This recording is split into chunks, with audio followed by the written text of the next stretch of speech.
got to tell you, our next guest is, I think, undeniably one of our most beloved New York sporting figures of all time.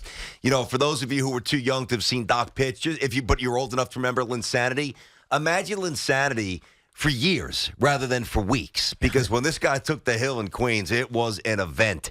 Two-time World Series champ, also a Cy Young winner, and we love him. Dr. K. Doc, Tiki, and Tierney, how you doing, buddy? What's happening? Everything's great. Thank you guys for having me. Appreciate the intro. Hope you guys are doing well. Yeah. So far, so good. Doc, was it 7 or 8 opening? How many opening day starts did you make? 8? Great question. I should know that. I'm not sure. Probably, I would guess around 7 or 8. I know my first one was 85. Yeah. I think my last one might have been 93, maybe. I'm not 100% sure, but I think right around there. Different emotions taking the ball on, with the red, white, and blue bunting at Shea than, say, I don't know, March 19th against the Pirates? Yes, the thing is, taking the ball with the red, and white, and blue, like opening day is like obviously a blessing and a privilege because you get that, the postseason atmosphere. You got all the media, sellout crowds. Everybody's excited about the new coming year. Just happy to get out of spring training.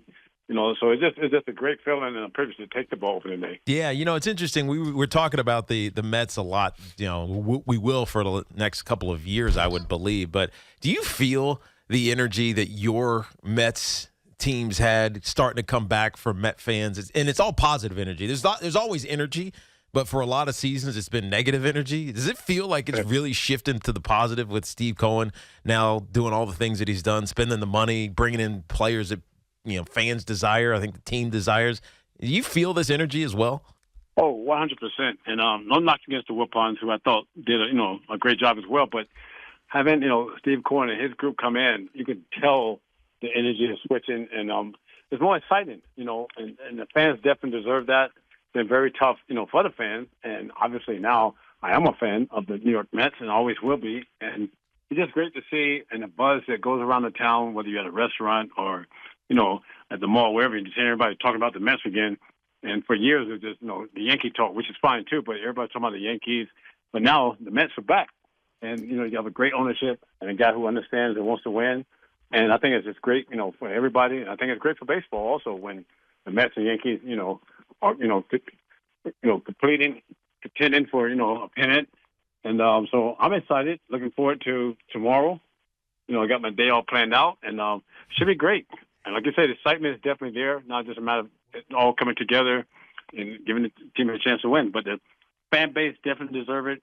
And if this team, is winning or competing, and like you said, the excitement's there, the fans would definitely be there to support it. Oh, we're ready. Dwight, one of the great things about you is that, and this seems like a fairly simple statement, but it doesn't apply to everybody. Like, for those, Dwight's a real baseball fan. Your dad was a real, may he rest in peace, real baseball fan. So when you say that your day is planned out tomorrow, I know what you mean. You're going, from, cable station to cable station, watching all the different games and all the pageantry. You really loved the game. You loved hitting. You loved running the bases. One of my concerns, I want to talk about this Mets team specifically, that one concern, aside from Diaz, that's obvious, but, your team, Keith had Gary as protection, Gary had Darryl, like the big thumpers had guys that they couldn't be pitched around. You could pitch around Pete Alonso a little because he doesn't have a conventional bat behind him. How big of an issue is that for you, Dwight, for the Mets? You're right on. I watched the game, and when they was close to getting Carlos Carrera, I thought that would have been the missing piece. And no knocking against Escobar or those other guys they have. But a guy like that that's proven, that's, been in the fire, has the experience from playing in postseason, and he definitely will handle New York well. I thought when they came close to getting him, I thought he would be the missing piece. But, with the lineup that they have, I think it's just a matter of everybody playing, to their potential and doing okay. And they still have a shot because they have the advantage. And they're just like, I know they talk about the lunch angle and all that. Everybody's trying to hit for power. But with the Mets team, which they showed last year, I think Marte, I'm saying his name right. Yeah, you got it. Okay, if he's healthy, and I think last year, and not to justify anything or taking anything away from the Braves or what the Padres did, but I think if he was healthy, at least to 100% or close to that, I think it would have been a big difference because he sets the tone and a great player in the middle of the lineup. And now it's just a matter of everybody just staying healthy. But I think the lineup will be fine. I would be more concerned, and it's just me as a fan, if I'm wrong, more with the pitching. Not because of Diaz out, because guys, you have to step up. You have injuries, you have different things happen, but just the pitching still is just a little concern of mine. Obviously, the Grown's gone. I wish he could have stayed back to go with Verlander and Scherzer and these guys. And I think for me, I'll be more concerned with the rotation than actually the hitters. Interesting. Wow. Okay. We're talking to Dwight Gooden here. Excuse me, Doc on the Fan, 2 times World Series champ. He's got the Cy Young. He's got a no-hitter. And everybody loved Doc if you watch him. Even Yankee fans. Before you were a Yankee, we loved you, Doc. Hey, we got did. a no-hitter with the Yankees. I appreciate that. Hey, man. Doc, we were just talking about service time and how it's changing a little bit with the Yankees in particular. Like Volpe's going to he made the opening day roster. He's going to get the start. And BT asked me this earlier in our show, how I looked at rookies when I was playing for the Giants. And it's different in football because you need the rookie to be good. If he sucks, then, we're all going to lose out. But in baseball, and I think this applies to the Mets because their young prospects didn't make it, right? They all got sent back down. Alvarez gets sent back down, and Beatty and Vientos, they all get sent back down. But from a baseball perspective, as a vet in a locker room, how do you know when a guy belongs? Like when do you know that a kid belongs? And I think for the Mets, this is something that Met fans are going to think about and probably talk about for a lot of this years, especially if they struggle at points. Yes, the thing is, and you hit a good point. It's really hard to tell spring training. I don't put a lot of value in spring training, especially with young guys. I remember we had a guy, I don't know if you guys remember his name, Darren Reed, like in the early 90s. Is he an outfielder? Outfielder, yes. Yeah. Every spring training, he killed it. And then when the season would start, he wouldn't do as much. Certain guys, it's just, the atmosphere, whether it's pressure or the expectation and that's put on them or what have you. But I think you really don't know until the season starts. Like the best, they have a lot of prospects that they're good, like Beatty, Ventos, obviously Alvarez, big prospect. And then they got the one shortstop. I can't remember his name. Mauricio. Yeah, Ronnie yes. Mauricio. That's the guy. And again, I'm not knocking anybody. I would never do that. I'm a Mets fan. But I never understood why once they gave the shortstop, Lindor, once they gave him the 10-year deal, I thought Mauricio, they should have probably moved him to third base or left field just to see if he could play to get the experience because this guy had a great spring. He obviously has potential. But, they still have him at shortstop. I guess going back, to the Mons to play shortstop, that part I don't quite understand. Yeah. And the other thing is, he's never going to play shortstop. Yeah, exactly. And so young guys, I think it's really no way of telling until they actually throw it in the fire and get a chance. And getting 10 at bats here, 10 at bats there, really don't tell it. I think when you have a young guy, a prospect, if he makes the roster or he comes up, I think you just got to go with him at least for a couple of months to see what he can do. I always believe in that. And again, I'm not knocking the Mets or saying anything, but since we're on the subject, like last year with Alvarez, I thought when they called him up, it's just me talking, I would have called him up a little earlier, let him get his feet wet, and I wouldn't have just play him or DH him against lefties.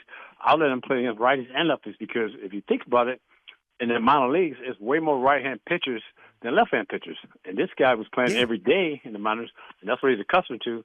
So if you bring a guy like that up with all the potential, all expectation put on him, you got to just go with him and let him go to see what he could do. Yeah, man. Listen, it's not exactly the same because the player I'm about to mention was a couple of years younger than you guys, and he came up. He was more on those Mets teams in the late 80s. But imagine if, like, Greg Jeffries, who was one of the best Met prospects of all time, if the Mets called him up back in the day and for a 3-game series in St. Louis, John Tudor's pitching, and you guys are, and there's no wild card. Go get him, kid. Good luck. Like, they just put Alvarez in a spot that was not really favorable. That was a pressure-packed spot. I don't disagree. All right, Doc, I need your opinion on something, all right?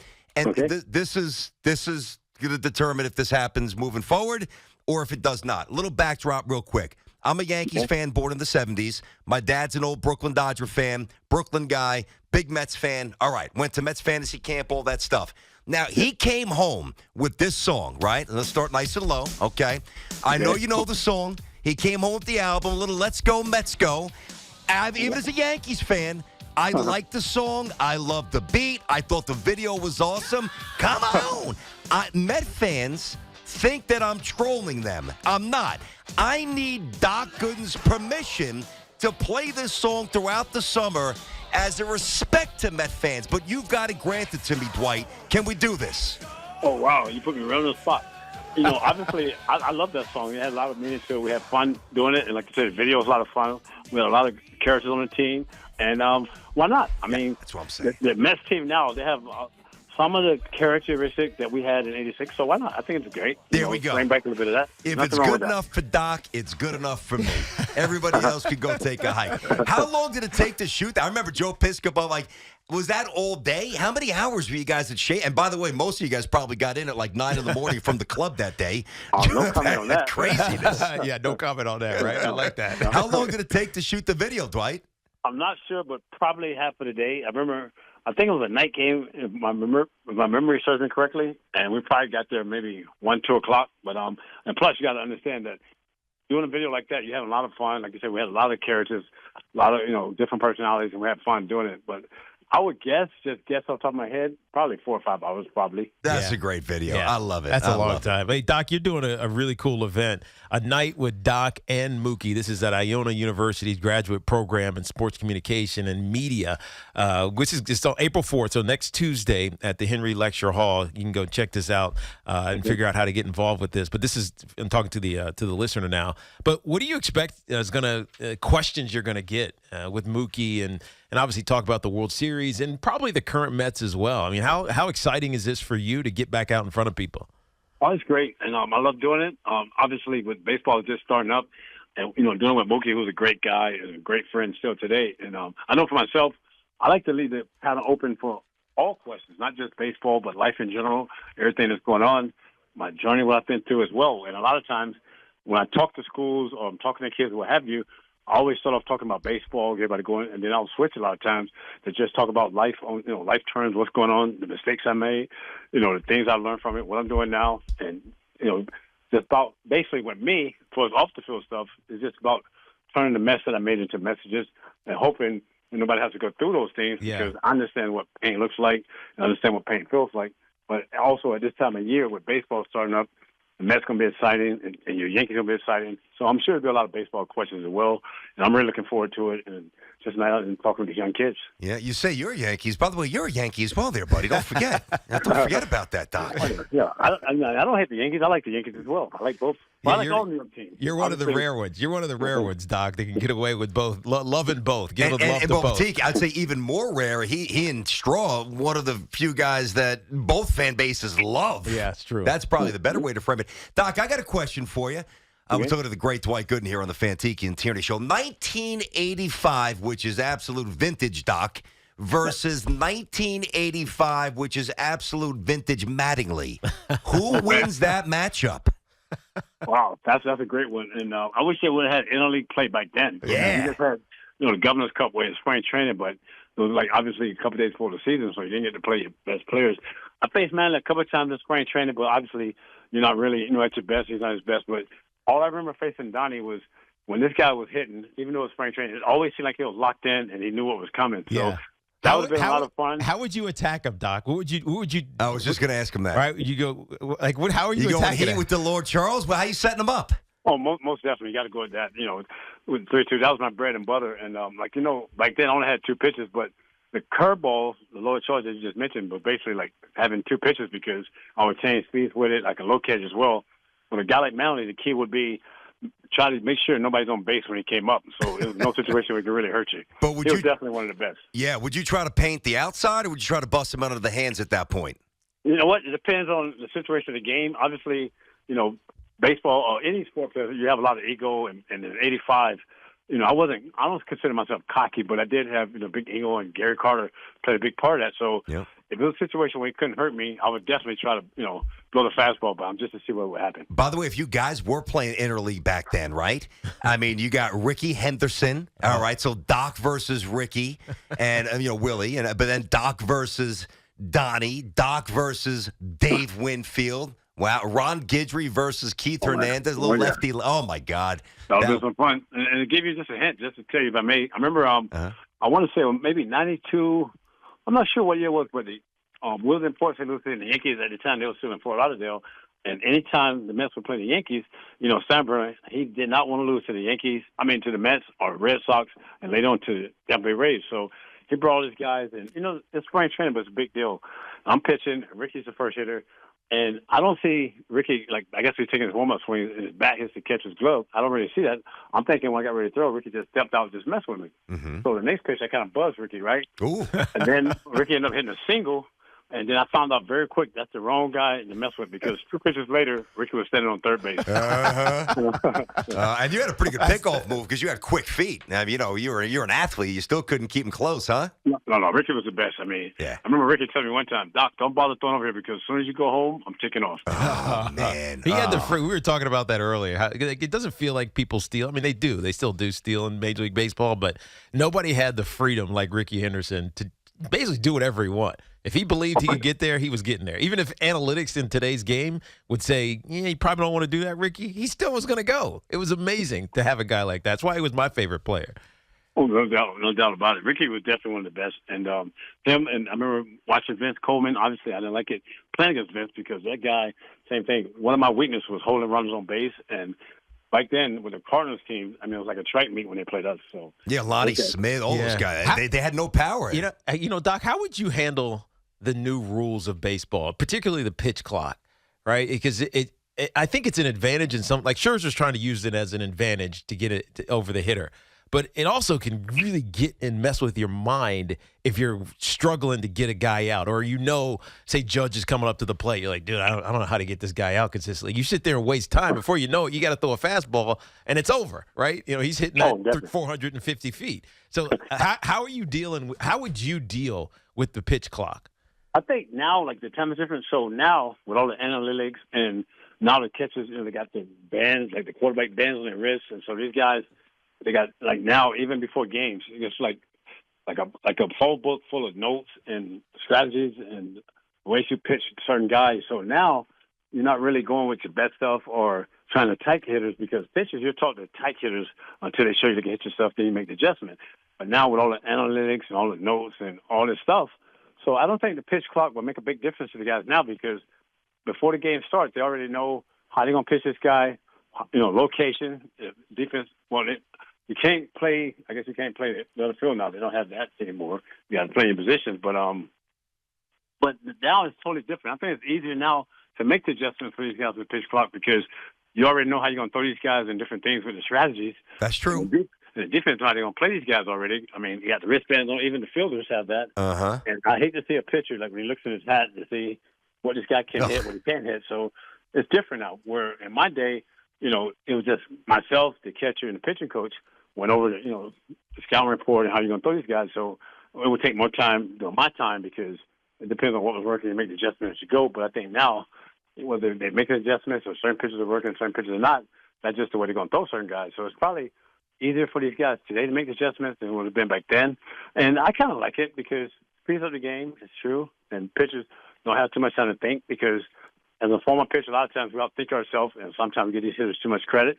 And just instead of just going to best stuff until the hitter shows you can hit it, then you make the adjustment. Doc, aside from the final out and when you were carried off the field, right, Sorrento, I think it was a curveball, obviously popped up to Jeets. Yeah. Give me something else from that night. I know your dad was a big piece of the backdrop as well, emotionally. Give me something from that night that you really will always remember. Maybe from a play, somebody that said something to you, something that happened on the bench. Anything jump out for you? I think, actually, like Steve, the two things. The one thing was, I don't know if you guys remember the catch that the late Gerald Williams made in the first inning. I don't think he got enough credit for that play, and nothing against Bernie Williams at all. I love Bernie, but I don't think Bernie makes that play. A great play by Gerald Williams, and Glenn Bragg was on first base that I walked to start the game. And if the ball gets over Gerald's head, now you're looking at Bragg scores and A-Rod's on third base. And you got Griffey and A-Rod coming up with no out. So that game could have really got ugly very, very quick. But that one play changed everything. So that sticks out. And then I remember the ninth inning, because it was a 2-0 ball game, and I walked two guys in the ninth. I remember Mel Stoudemire coming out to the mound, and so he got wrecked by the dirt. And he said, "Doc, how you feel?" And I told him, I said, "Doesn't matter, I'm not coming out." Even though I probably any other game besides that one, I probably been out in the 6th, 7th inning because I was exhausted. I had nothing left. But when you get that close and everything that was going on, like you mentioned with my dad and everything like that, I had to just go for it. It's a shame now that today's pitchers don't get to do that. Maybe Johan's one of the last ones. Yeah. And it hurt him. Yeah. We talked about that the other day, Johan Santana. Yes, that's true. And my thing is, they look at a lot of things back then. I like to see pitchers get back to the old school way, where now they look at, again with analytics. I don't think all analytics is bad, but a lot of it works against the pitchers, where they don't want you to go more than 100 pitches. They don't want you to face a lot of, 3 times around and different things. So to me, what Johan did, unfortunately, it happened, but I don't think going that ninth inning on extra pitches really hurt him. I think it probably was going to happen either way with him from his past and things that were going on. And, things like that happen. But I like to see it get back to let these guys go. I don't blame the pitchers. It's more so like the systems now, because baseball is like any other sport. It's like a copycat league. Yeah. If one team does something that works, then everybody does it. So hopefully they get back to letting these guys throw. So we're getting ready to wrap it up. The great Dwight Gooden. Doc is with us here on the Fantiki and Tierney Show. All right, Doc, I'll put you on the spot here. Favorite Met teammate of all time, favorite Yankee teammate of all time? Oh, man. Favorite Met teammate would be definitely Darryl Strawberry. Okay. We've had our issues, but we're like brothers. Some days we want to kill each other. Most days we love each other. Today we definitely love each other. And it's real. And probably Yankees, probably Darryl also. We played together over there as well. and my man David Cohn's a close second. Yeah. Oh, Coney was Coney was a wild man, wasn't he? A wild man. It's crazy. Yeah. Great guy. Oh, yeah. I want to give you another plug for this, Daryl. I mean, Doc, you got me talking about Daryl Strawberry here. But, Doc, you got a night with Doc and Mookie. This is at Iona's graduate program of sports communication. You can RSVP for this, listener, by reaching out to Mike Demergis, MDAMERGIS at Iona. .edu. This is April 4th on Tuesday. There's going to be a lot of questions that are asked of you over there, Doc. And I know one that BT and I talk about, friends that talk about you and the Mets. They always say, I always worry about Doc. It feels to me like you've slayed those demons. And I know you're going to get asked about this. You mentioned get asked about this, but things seem like they're going really well for you right now. Yeah, things are great. I'm just taking it one day at a time. Obviously, with addiction, you never get over it. You never cure it. But you just try to get the situation, the things you have to do, and stay accurate and stay consistent and be accountable to myself. Like, I used to try to do it for my family, for my parents. But once I got a situation where I was just doing it for myself, everything worked out, because you have to be consistent with it. And the things that you love the most are basically the things I had to give up. And unfortunately, some family members I had to let go.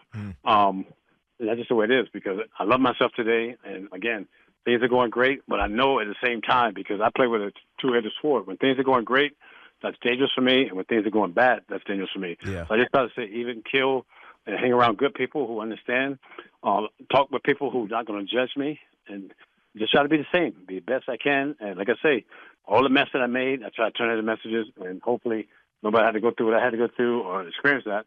And just be the best me that I can be every single day. Listen, man, I mean, we could do this for an hour. I don't want it to end. Unfortunately, we have to.